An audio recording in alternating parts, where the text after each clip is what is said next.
Hello guys, स्वागत है फिर से आपका हमारे से। दोस्तों यहाँ पर हम आईसीआर मॉक टेस्ट करने वाले हैं 2023 के लिए। जैसे आप जानते हैं कि इसका एग्ज़ाम रद्द हो गया था। अब यहाँ पर क्या है, इसका री एग्ज़ाम होना है। और री एग्ज़ाम से पहले अब इम्पॉर्टेंट ये चीज़ है ना कि इसका एक मॉक ले लिया जाए, ताकि पता चले किस लेवल का पेपर इस बार आने वाला है। ठीक है, तो पेपर का लेवल जो है इस बार चेंज होगा।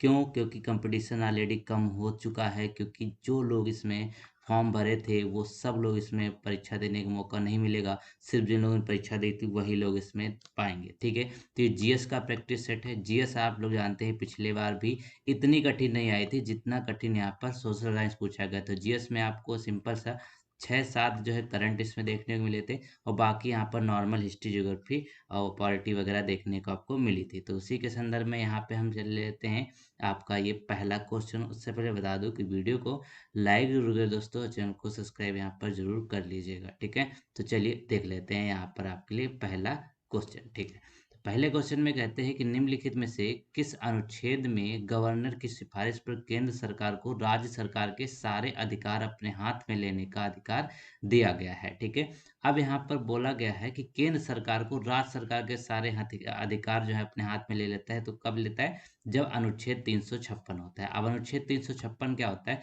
जब किसी राज्य में सरकार विफल हो जाती है, ठीक है, सरकार जो है विफल हो जाती है, उस समय क्या होता है, राष्ट्रपति शासन लग जाता है। ठीक है, अब राष्ट्रपति शासन जब लगता है तो क्या करता है, राज्यपाल जो है वो सिफारिश करता है राष्ट्रपति से कि आप सारा जो है शासन वो अपने हाथ में ले लीजिए। तो अनुच्छेद 356 में राष्ट्रपति शासन की बात करी जा रही है, और राष्ट्रपति शासन जो है वो लगता है अनुच्छेद 356 में, और ये राज्य सरकार को पूरा अपने नियंत्रण में ले लेता है। ठीक है, तो इसका राइट आंसर हो जाएगा बी वाला। अगला क्वेश्चन यहाँ पर देख लेते हैं।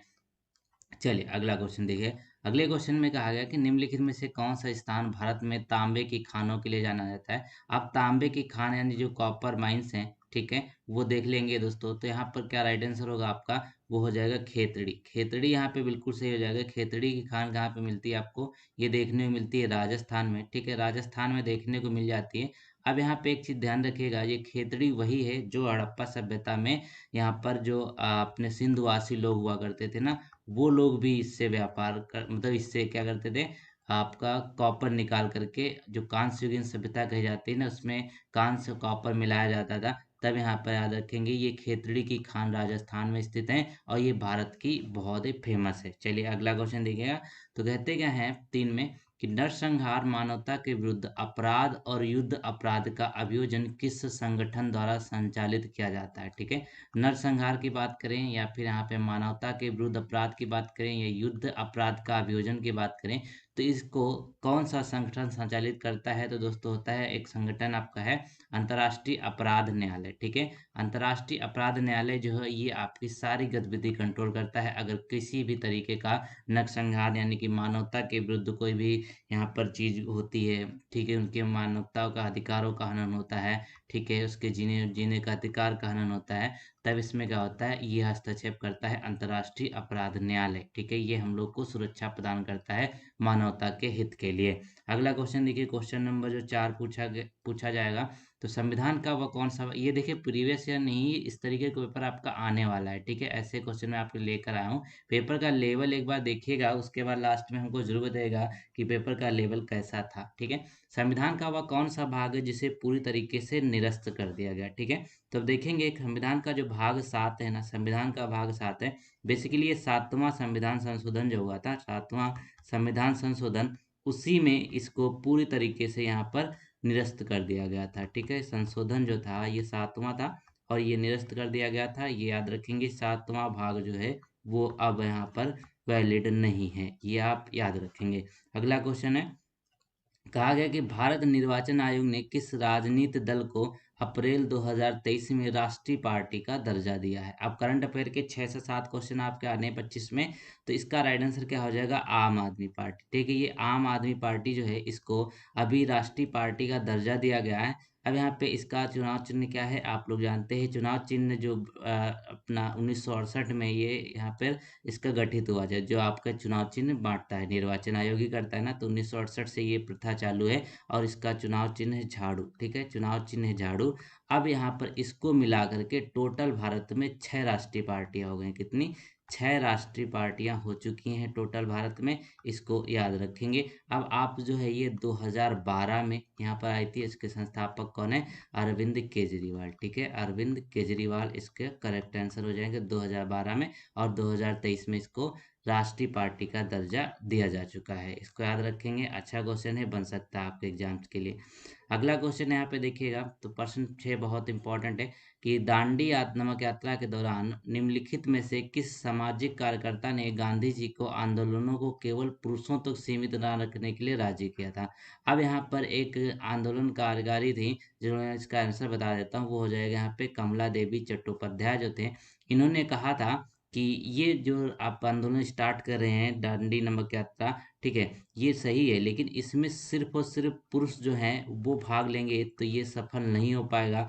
तो इसको यहाँ पर सही करने के लिए कमला देवी चट्टोपाध्याय जो थे, इन्होंने बहुत सारा काम किया और इन्होंने क्या किया, महिलाओं की भी भागीदारी इसमें सुनिश्चित करी थी, ठीक है, महिलाओं को भी यहाँ पर इन्होंने इससे जोड़ा हुआ था। तो याद रखें कौन इसका राइट आंसर है, कमला देवी चट्टोपाध्याय। महात्मा गांधी के साथ इन्होंने सामाजिक कार्यकर्ता थी और इन्होंने ही आंदोलन में पुरुषों तक सीमित न रखने के लिए, बल्कि जो मेल और फीमेल दोनों लोगों को इस आंदोलन से जोड़ने का यहाँ पे काम किया था। तो ये हो जाएंगे कमला देवी चट्टोपाध्याय।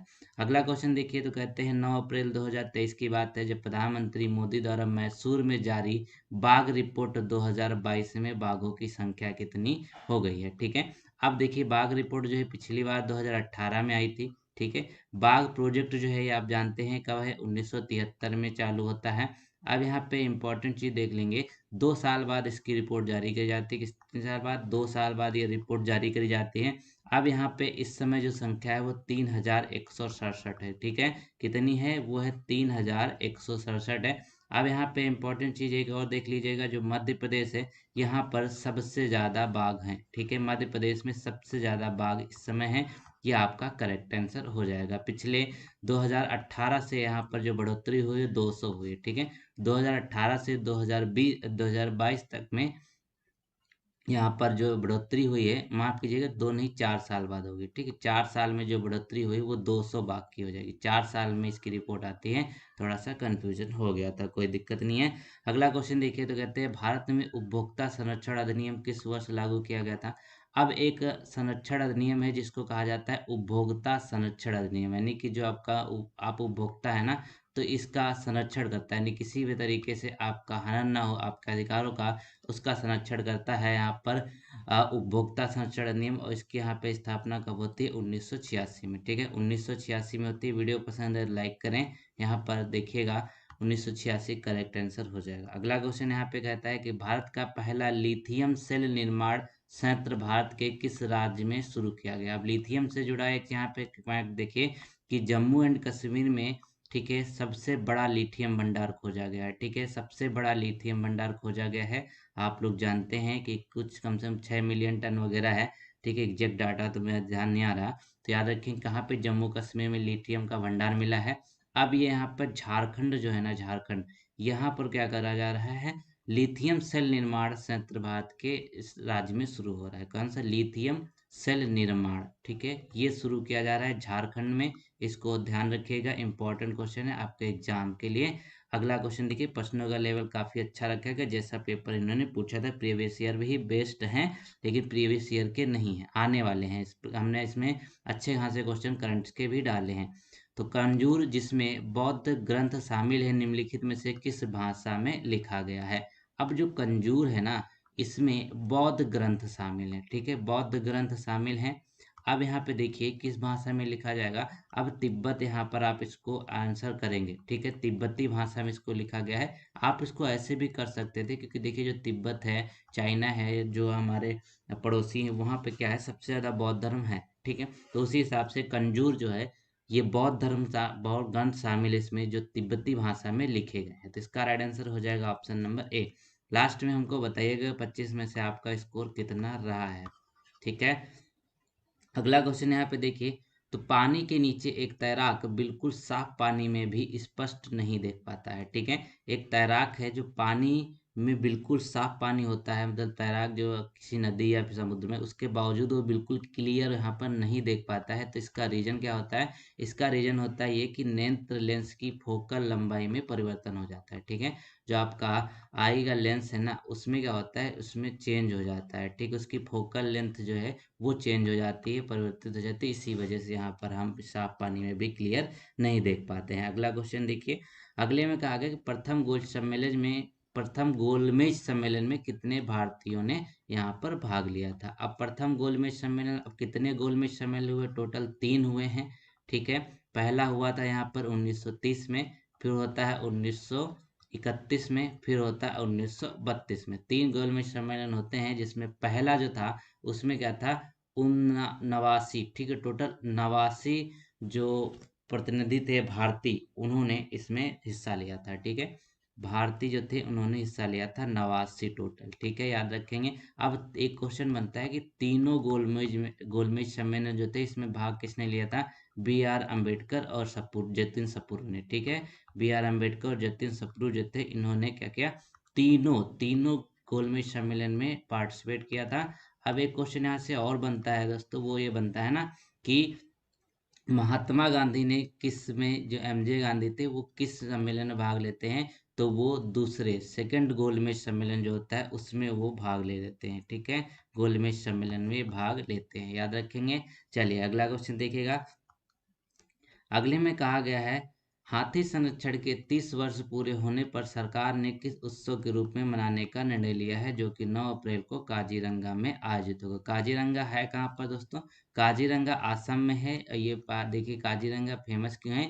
ये फेमस इसलिए है ना, क्योंकि यहाँ पे एक सींग वाले गैंडे का संरक्षण किया जाता है। ठीक है, अब ये इसका नाम दिया गया है दोस्तों गज उत्सव। ठीक है, गज उत्सव, ये हाथी संरक्षण के लिए यहाँ पर ये कार्यक्रम आयोजित किया जा रहा है, जिसका यहाँ पर आयोजन कर रहे हैं कौन? पीएम मोदी। ठीक है, चलिए ये आपका करेक्ट आंसर हो जाएगा, गज उत्सव के नाम से इसको शुरू किया जा रहा है। अगला क्वेश्चन यहाँ पे देखेंगे, कहा गया कि भारत का पहला जैव गांव कहाँ पर स्थापित हो रहा है? मोस्ट इम्पॉर्टेंट क्वेश्चन है ये। ठीक है, भारत का पहला जैव गांव जो है वो सिक्किम में स्थापित हो रहा है। ठीक है, इसका राइट आंसर क्या हो जाएगा? सिक्किम में स्थापित हो रहा है। ठीक है, अगला क्वेश्चन देखिए, तो कहते हैं कर्क रेखा भारत के कितने राज्यों से होकर गुजरती है? ठीक है, कर्क रेखा जो है भारत के कितने राज्यों से होकर गुजरती है? ये तो आसान है, क्योंकि आसान प्रश्न भी पूछे जाते हैं। मान लीजिए 25 क्वेश्चन जिन्होंने पिछली बार पूछे थे, 25 में से 5-6 ही बहुत कठिन थे, बाकी आप करने लायक थे। तो वही यहाँ पर आपका लेवल भी देखने को हमने रखा है। तो इसका राइट आंसर हो जाएगा दोस्तों यहाँ पे टोटल 8। ठीक है, कितने? टोटल 8 राज्यों से होकर गुजरती है कर्क रेखा, इसको आप ध्यान में रखिएगा। राज्य भी देख लेते हैं, तो इसमें क्या है, एक तो यहाँ पे गुजरात है। ठीक है, दूसरा यहाँ पे राजस्थान है। ठीक है, फिर यहाँ पे एमपी हो जाएगा, फिर यहाँ पे छत्तीसगढ़, फिर झारखंड है, उसके बाद यहाँ पे वेस्ट बंगाल है, फिर यहाँ पे क्या हो जाएगा आपका, त्रिपुरा है। ठीक है, और उसके बाद यहाँ पे मिजोरम हो जाएगा। ये आपके 8 राज्य है जहाँ से कर्क रेखा होकर गुजरती है। अगला क्वेश्चन देखिएगा, कहते हैं किस संविधान संशोधन के द्वारा शिक्षा को मौलिक अधिकार बनाया गया? अब देखिए, जो शिक्षा है, हमारी जो एजुकेशन है, ये एक मौलिक अधिकार है, ये फंडामेंटल राइट्स है। ठीक है, अब इसको जो बनाया गया था वो हो जाएगा 86वां संविधान संशोधन। ठीक है, जो आपका 86वां संविधान संशोधन है, इसके तहत यहाँ पर क्या किया गया, शिक्षा को फंडामेंटल राइट्स बनाया गया। ठीक है, फंडामेंटल राइट्स यहाँ पर इसको बनाया गया था, ये आप याद रखेंगे, ये आपका करेक्ट आंसर हो जाएगा। अगला क्वेश्चन यहाँ पे देखिएगा, तो कहते हैं जो महादेई वाइल्ड लाइफ सेंचुरी है ना, महादेई वाइल्ड लाइफ सेंचुरी, इसमें भी क्या हुआ था, आग लग गई थी। क्या हुई थी यहाँ पे? आगजनी हो गई थी, जिसके कारण यहाँ पर बहुत ज्यादा हानि हुई है। अब यह चर्चा में है आग लगने के कारण, तो ये किस राज्य में स्थित है, ये इंपॉर्टेंट है। तो कहाँ पे? ये गोवा में है। ठीक है, महादेई वाइल्ड लाइफ सेंचुरी ये गोवा में स्थित है, इसको याद रखेंगे। अगला क्वेश्चन यहाँ पे देखिएगा, कहते क्या है कि जो श्वसन मापन यंत्र होता है, ठीक है, श्वसन मापन जो आपका रेस्पिरेशन होता है ना, ये आपका कौन सा मापता है? ठीक है, तो याद रखेंगे, उसके नाम से ही पता चल रहा है, जो आपका रेस्पिरोमीटर है। ठीक है, जो आपका रेस्पिरोमीटर है ना, ये आपका करेक्ट आंसर हो जाएगा। यहाँ पर इससे हम मापते हैं रिस्पायरेशन की जो रेट होती है वो कितनी होती है। अगला क्वेश्चन यहाँ पे देखिए, किस सिख गुरु ने गुरु नानक की जीवनी को लिखा है। अब गुरु नानक की जीवनी किसके द्वारा लिखी गई है? ठीक है, ये जीवनी जो है किसके द्वारा लिखी गई है? तो इसका करेक्ट आंसर हो जाएगा यहाँ पे अर्जुन देव। ठीक है, ऑप्शन नंबर डी एकदम सही हो जाएगा।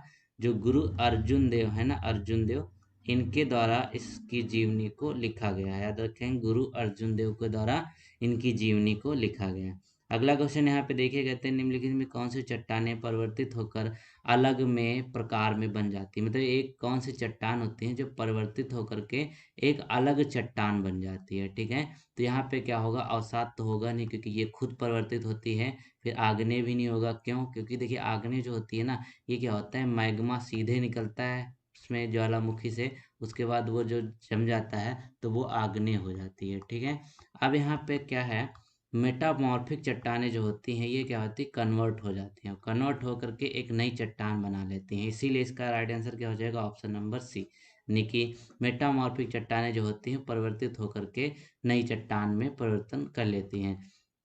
अगला क्वेश्चन यहाँ पे, द्रोणाचार्य पुरस्कार किस वर्ष शुरू किया गया? अब द्रोणाचार्य पुरस्कार जो है वो किस में दिया जाता है? देखिए, द्रोणाचार्य पुरस्कार, द्रोणाचार्य कौन थे? गुरु हुआ करते थे। ठीक है, अब द्रोणाचार्य पुरस्कार भी उसी से संबंधित है। बेसिकली किस में दिया जाता है? ये जो आपके कोच होते हैं, ठीक है, जैसे किसी भी खिलाड़ी के कोच होते हैं उनको दिया जाता है किसी भी गेम के। तो ये 1985 में शुरू हुआ था। कब शुरू हुआ था? 1985 में इसको शुरू किया गया था, द्रोणाचार्य पुरस्कार। अगला क्वेश्चन यहाँ पे देखेंगे तो कहते क्या है, भारत में संविधान में कल्याणकारी राज्य का उल्लेख किसमें किया गया है? अब भारत का जो संविधान है उसमें जो कल्याणकारी राज्य है उसका उल्लेख किसमें है?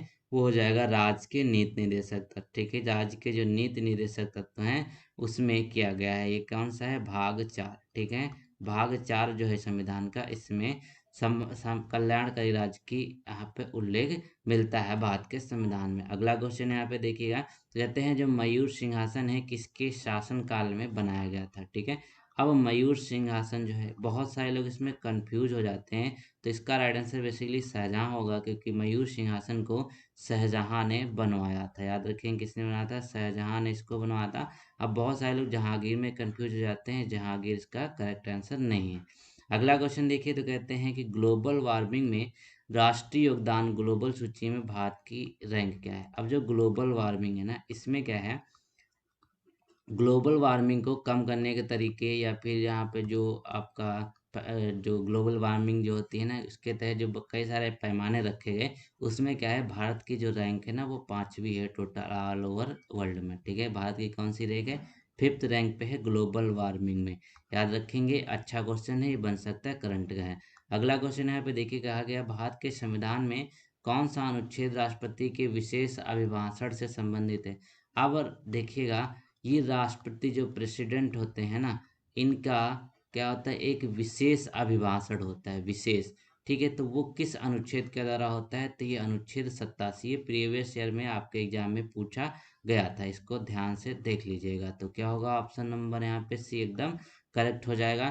तो दोस्तों, उम्मीद करते हैं आपको ये आपका जीएस का जो मॉक टेस्ट है, मॉक टेस्ट 1, वो आपको पसंद आया है, और इस वीडियो को आप लाइक ज़रूर करेंगे, क्योंकि देखिए मेहनत लगती है वीडियो को बनाने में, टाइप करने में। तो ये प्रश्नों का लेवल जो है बहुत अच्छा हमने रखा था, लेवल जो है बहुत अच्छा रखा था। ठीक है, तो आपने अगर यहाँ पे 25 में से 15 भी अगर सही किए हैं ना, तो आपकी तैयारी बहुत अच्छी है, इस बार सिलेक्शन आपका हो जाएगा। एनसीईआरटी पढ़ते रहिए, डिट्टो एनसीईआरटी से ही क्वेश्चन बने थे, क्योंकि जीएस का पोर्शन तो अलग होता है, लेकिन आपका जो सोशल साइंस है, ये सब एनसीईआरटी का ही पोर्शन आता है। ठीक है, तो उम्मीद करते हैं आपको वीडियो पसंद आए, वीडियो को लाइक करें, चैनल को सब्सक्राइब करें। मिलते हैं नए मॉक टेस्ट के साथ, तब तक के लिए थैंक यू सो मच।